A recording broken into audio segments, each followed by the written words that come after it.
Hello, and welcome to a series where I read short, spooky stories. The Last Cup. The Maplewood Cafe had been in business for over 70 years.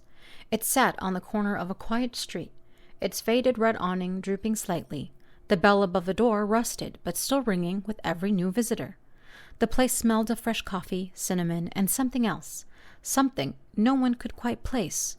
Nobody knew who owned it anymore. The staff never changed. The same barista, an older woman with tired eyes, worked the counter every day. The same silent cook moved behind the kitchen door, a shadowy figure glimpsed only when the light hit just right. But the coffee? The coffee was perfect. And the regulars, well, they never left. Jeremy found the cafe by accident. He was new in town, wandering after a late shift when he saw the warm glow through the window. It was odd. He had walked the street before, but he'd never noticed the cafe.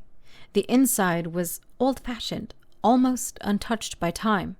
Dark wood booths, a checker floorboard, an old jukebox that played soft jazz without anyone touching it.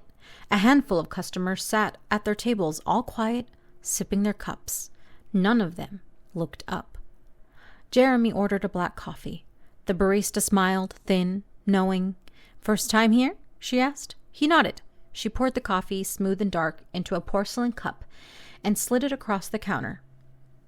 No charge. Jeremy took a sip. It was rich, deep, unlike anything he'd ever tasted. But as the warmth spread through his body, so did a strange sensation. A pulling, like something unraveling inside him. He looked around. The other patrons were staring now, their eyes dark, hollow. The air felt thick, heavy. He tried to stand, but his limbs wouldn't move. The barista leaned in. "You should have read the sign," she whispered. Jeremy's gaze flickered to the window, the words painted on the glass now clearer than before. 1 cup per lifetime.